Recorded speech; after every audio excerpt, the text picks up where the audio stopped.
Rumi awoke at 3 in the morning to the eerie sound of a child's laughter.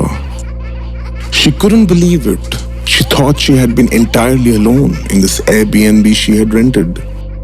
She waited for a moment, and once more, she heard the giggles of a little girl and the faint patter of what felt like tiny feet racing across the floor. She got out of her bed, sweat trickling down her forehead, determined to explore. Earlier that week, Rumi had discovered this exquisite Airbnb in Goa. Her company covered the cost, and she believed it was the perfect place to stay during a work weekend. It was a sprawling 6-bedroom independent house, secluded from the city's hustle and bustle, and she couldn't believe her luck. Now awake at 3 a.m., listening to the giggles of a child echoing through the hallways, she began to doubt her initial impressions. Rumi flicked on the lights, but to her dismay, they flickered out. Fear took hold of her as the laughter continued. Just my luck, she thought, trying to shake off the enveloping sense of dread.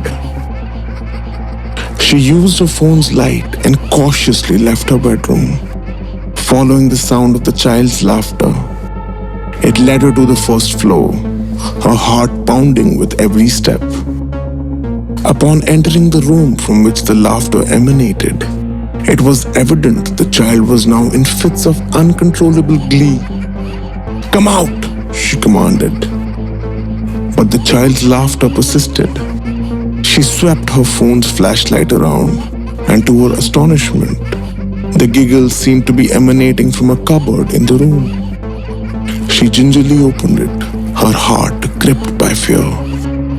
Inside, she discovered a little girl, disheveled and soiled, laughing manically.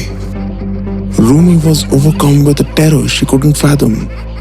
"Who are you, child? Come out, child!" she implored over the child's laughter. The girl locked eyes with Rumi, continuing to laugh and pointing behind her. The child looked utterly unhinged, and Rumi hesitated to turn around. Slowly, she mustered the courage to see what the child was indicating. What she saw chilled her to the core. Behind her stood a woman, her hair a wild tangle, eyes glowing crimson, skin peeling, and the stench of decay permeating the air.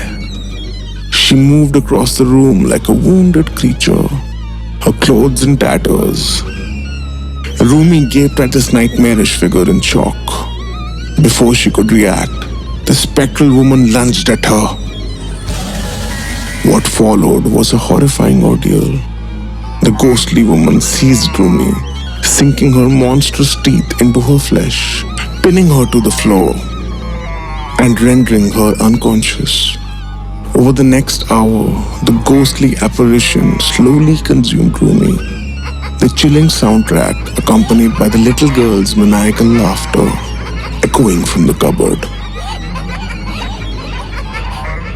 The next morning, when the Airbnb helper arrived, he found no sign or sound of Rumi in the house. The sheets were neatly arranged, and the house was in impeccable order. "Must have left early," he mused, checking the Airbnb app. It showed that she had already checked out, and upon leaving had awarded the Airbnb a glowing 5-star review. Though Rumi was never seen again, the Airbnb boasted a stellar review, and it seemed another couple had booked it over the weekend.